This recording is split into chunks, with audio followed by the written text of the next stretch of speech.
استغفرullah نحمده ونصلي ونسلم على رسوله الكريم اما بعد فاعوذ بالله من الشيطان الرجيم بسم الله الرحمن الرحيم عن انس ان رسول الله صلى الله عليه وسلم اذا ابى الى فراشه قال الحمد لله الذي اطعمنا وسقانا وكفانا واوانا انكم من لا کافی له ولا مؤوی رواہ مسلم۔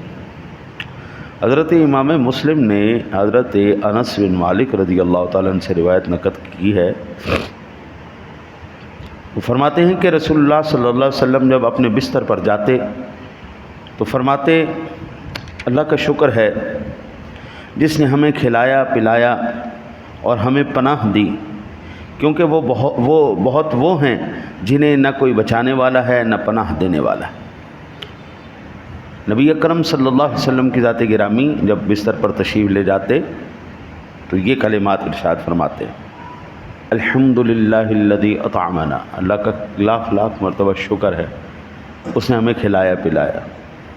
حضرت میں دنیا میں کئی ایسے بندوں کو جانتا ہوں جو مال کے لحاظ سے تو ارب پتی ہیں، لیکن وہ کھا نہیں سکتے اپنی مرضی سے نہیں کھا سکتے۔ ڈاکٹر نے ان کو دل کی بیماری کی وجہ سے چکنائی بند کر کے رکھی ہے، نمک بند کر کے رکھا ہے، مرچیں بند کر کے رکھی ہوئی ہیں، گھی بند کر کے رکھا ہوا ہے۔ ڈاکٹروں نے کہا کہ خبردار آپ نے چینی نہیں کھانی، آپ کو شوگر ہے۔ یہ نہیں کہ پیسے کی کمی ہے ان بیچاروں کے پاس، نہ ارب پتی لوگ ہیں، کھا نہیں پا رہے۔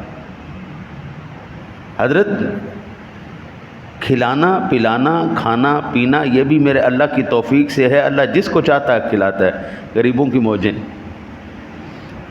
سب کچھ کھا رہے ہیں، اللہ کا شکر ہے ہمارے پاس اور تو کچھ ہے کوئی نہیں، لیکن جو وہ نعمت عطا فرماتا ہے ہم کھا جاتے ہیں۔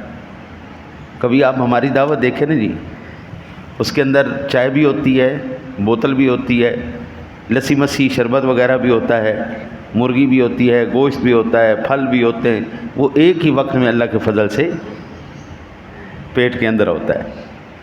اب چائے کا، ٹھنڈے پانی کا اور شربت کا کوئی کمبینیشن نہیں ہے، ہم کمبینیشن بنا لیتے ہیں، اندر ہمارا خود بخود بن جاتا ہے۔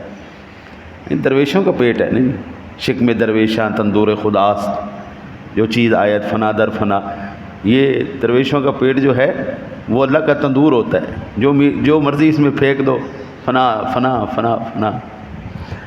آج کل جو ہے نا جی وہ شوگر نکل آئی ہے تو اس لیے کوئی تھوڑا بہت ہاتھ بندہ پیچھے کھینچ لیتا ہے، ورنہ الحمدللہ جو اللہ تعالیٰ نے معدہ اور جو یہ تندور ہمیں عطا فرمایا نا، آہا سبحان اللہ، کوئی بندہ اس کا مقابلہ نہیں کر سکتا۔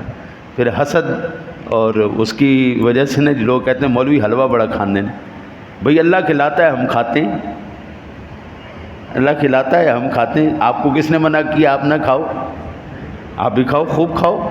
تو اللہ تعالیٰ جس کو عطا فرمائے، پھر میرے آقا جی علیہ الصلوۃ والسلام نے فرمایا کہ اس کا لاکھ لاکھ شکر ہے اس نے ہمیں پناہ عطا فرمائی۔ حضرت میں کہتا ہوں اللہ تعالیٰ پیسہ بھی دے دے، شہرت بھی دے دے، مقام بھی دے دے، عزت بھی دے دے، سارا کچھ دے دے، لیکن اللہ تعالیٰ ذہن میں سے سکون کو نکال دے نا، صرف ڈپریشن کا شکار کر دے۔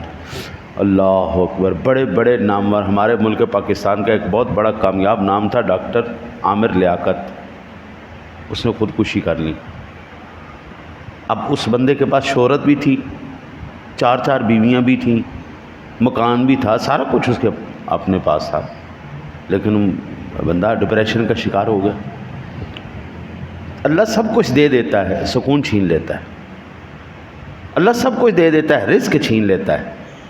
تو آقا جی کہتے ہیں یا اللہ تیرا لاکھ لاکھ شکر ہے، تو نے سب کچھ دیا ہے اور اپنے پاس ہی ہے، چھینا کچھ نہیں، پناہ بھی دی ہے، پیسہ بھی دیا ہے، پناہ بھی دی ہے، کھانا بھی دیا ہے، پلانا بھی دیا ہے۔ سبحان اللہ، اس کا لاکھ لاکھ شکر ہے قبلہ، کروڑ۔ ہر مرتبہ ہر روز رات کو کم از کم بندہ یہ دعائیں نہ پڑھ سکے، اتنا ضرور کہہ دے یا اللہ جو تو نے دیا وہ بھی بے مثال ہے، جو تو دے گا وہ بھی بے مثال ہے۔ ہم اللہ کا شکریہ نہیں ادا کر سکتے قبلہ۔ پھر میرے آقا جی نے فرمایا بہت وہ ہیں جنہیں نہ کوئی بچانے والا ہے نہ پناہ دینے والا۔ حضرت جب سے یہ فلسطین کا واقعہ ہوا ہے نا جی شروع، حضرت میں بڑی تکلیف کے اندر، روزانہ جب وہاں سے خبریں آتی ہیں اتنا دل حضور جلتا ہے نا کہ 58 اسلامی ممالک ہیں، 58 اسلامی ممالک ہیں اور وہاں کے بچے تڑپ رہے ہیں۔ حضرت بم گرتے ہیں نا جی، تو جس طرح پتھر ہوا میں اڑتے ہیں اس طرح بچے مسلمانوں کے اڑ رہے ہیں، اور 57 کے 57 اسلامی ممالک خاموش کھڑے ہیں۔ ان واقعات کو دیکھ کے نا مجھے اندازہ ہوتا ہے کہ میدان کربلا میں کیا ہوا ہوگا۔ ان واقعات کو دیکھ کے مجھے اندازہ ہوتا ہے کہ میدان کربلا میں وہ سلطان صاحب فرماتے ہیں نا 18,000 جو عالم آہی اگے سر حسین دے دھردے ہو، ہاں جی، وہ اللہ کے بندے 18,000 اس وقت علماء کھڑے تھے۔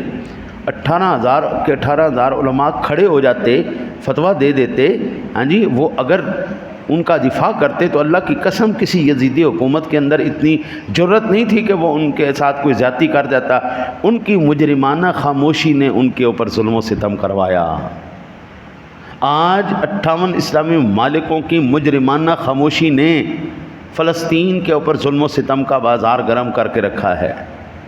وہ بچے، میں کہتا ہوں حضرت جانوروں کی محبت کی ایسی داستانیں وہاں سے آ رہے ہیں، جانوروں کی، کہ انسان کے منہ کے اوپر ایسے تہذیبی تماچے مار دیے ہیں کہ ہم باوجود جانور ہونے کے ہم ان انسانوں کا احساس کر رہے ہیں، اور تم انسان کدھر بیٹھے ہو۔ حضرت کسی ساتھ والے کے گھر میں آگ لگے نا تو یہ نہیں سوچنا چاہیے کہ وہ آگ اس کے گھر میں لگی ہے، اس آگ کو بجھاؤ، ورنہ بابو اتنی بڑھ جائے گی وہ تمہارے گھر کو بھی اپنے لپیٹ میں لے لے گی۔ آج فلسطین کے اوپر لوگ خاموش ہیں نا، اس کا یہ مطلب نہیں ہے کہ یہ آگ ہمارے گھر میں نہیں آئے گی۔ آج یہودی صرف وہاں پہ قبضہ نہیں کر رہا قبلہ، وہ ہماری تہذیب کے اوپر اس ٹائم قبضہ کرنے کی کوشش کر رہا ہے۔ وہ آپ کے تمام ممالک نگل جائے گا۔ یہ ایسی ایک عفریت ہے، یہ ایسا عفریت ہے جو نگلنا شروع ہوا ہے ایک دفعہ، اور یہ پیچھے نہیں ہٹنے والا۔ تمام جتنے بھی وہاں کے رہنے والے مسلمان ہیں، ان کی کوئی عید نہیں، ان کی کوئی شبرات نہیں، ان کا کوئی دن نہیں، ان کی کوئی رات نہیں۔ وہ دن کو بھی کٹ رہے ہیں، وہ رات کو بھی کٹ رہے ہیں، وہ ہر وقت تکلیف کے اندر۔ تو اللہ کہتا ہے کم از کم اس کا بھی شکریہ ادا کر دے میرا، میں نے تجھے کتنی سکون کی نیند دی، کتنی سکون کی پناہ دی ہے۔ ہم اللہ کا شکر ہے حضرت، نماز کے لیے ہم گھر سے چل کے آ جاتے ہیں، اللہ کا شکر ہے اس نے ہمیں سونے کے لیے ہمیں بستر عطا فرمائے ہیں، ورنہ یہ نظارے ہمارے سامنے ہیں قبلہ۔ ہم اور کچھ نہیں کر سکتے، ہم علمی جہاد کر سکتے ہیں، ہم دعا کے ذریعے اللہ سے التجا کر سکتے ہیں، وہ دونوں ہم کر رہے ہیں۔ دعا کرو اللہ تعالیٰ آپ کو مجھے عمل کی توفیق عطا فرمائے۔